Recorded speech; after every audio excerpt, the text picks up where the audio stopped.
Praise the lord. దేవుని నామానికి మహిమ కలుగును గాక. ఈరోజు దేవుని వాగ్దానము, పట్ట పగలగు వరకు వేకువ వెలుగు తేజరిల్లునట్లు నీతిమంతుల మార్గము అంతకంతకు తేజరిల్లును. సామెతల గ్రంథము 4వ అధ్యాయం 18వ వచనము. ఈ ఉదయకాలంలో నేరుగా దేవుడే మనతో మాట్లాడుతున్నాడు. నీవు ఆత్మీయతలో ఎదుగుతూ ముందుకు వెళ్ళగలుగుతున్నావా? నీ భక్తి నిన్ను రక్షిస్తుందా? నీ భక్తి నిన్ను పరలోకానికి చేరుస్తుందా? ఆలోచించు. నీవు రక్షించబడి ఎన్ని సంవత్సరాలవుతుందో నాకన్నా నీకే తెలుసు. నీవు నీతిగా నిజాయితీగా ఎలా జీవిస్తున్నావన్నది కూడా నీకే తెలుసు. ఎందుకంటే ఆత్మ నిన్ను గద్దిస్తుంది. పరిశుద్ధాత్మ ఎక్కడో లేదు, నీలో నీతోనే ఉంది. ఆత్మను ఆర్పకుడి, పరిశుద్ధాత్మను దుఃఖపరచకుడి అని వాక్యం సెలవిస్తుంది. ఆత్మలో, ప్రార్థనలో, వాక్యములో చల్లారిపోతున్నావా? కడబూర మ్రోగబోయే రోజు వస్తా ఉంది. వినవా? లేవవా?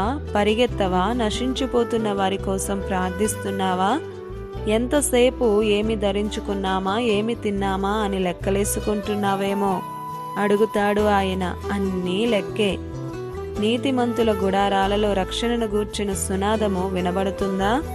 నీతిమంతునిగా జీవిస్తే నీ మార్గము, నీ వెలుగు అంతకంతకు తేజరిల్లును అని దేవుడే అంటున్నాడు. భక్తులు ఎంతగానో వారి ఆత్మీయ స్థితిలో ఎదుగుతూనే ఉన్నారు. కారణం వారిలో గొప్పతనము కాదు, పరిశుద్ధాత్మ అభిషేకం వారిలో ఉంది. ఆ అభిషేకం చల్లారిపోలేదు. ఈరోజు నీ అభిషేకం ఏది? నీ ఆత్మీయ ఫలం ఏది అని ఆయన అడుగుతున్నాడు. ఆత్మలో దిగజారిపోయావా? వినువారి వలె కాక అన్ని విషయాలలో ఎదగాలి. నీ కుటుంబ క్షేమము కోసం, నీ ఆత్మీయత కోసం, సంఘ క్షేమాభివృద్ధి కోసం, ఆయన రాకడ ఎప్పుడు వస్తుందో అని, ఆయనతో పాటు ఎప్పుడు ఎత్తబడతామో తెలియదు. కనుక సిద్ధపడి ఉండాలి. నీవు మండుతూ ఇతరులను ఆత్మలో మండించాలి. నీవు పరిగెత్తుతూ ఇతరులను ఆయన కోసం పరిగెత్తేలా చేయాలి. ఈ దేహం ఇంకా ఈ భూమి మీద ఉంది అంటే ఆయన అనుగ్రహించిన కృప వలనే. ఆయన కోసం ఖర్చయిపోదాం, ఆయన కోసం జీవించుదాం. ఆయన నీతిమంతుడు. ఆ నీతి మార్గంలో జీవిస్తూ ముందుకు వెళ్దాం. ఈ దిన వాగ్దానం మనందరి జీవితాలలో నెరవేరాలని కోరుతూ దేవుని సువార్త పరిచర్యలో మీ సహోదరి ప్రసన్న.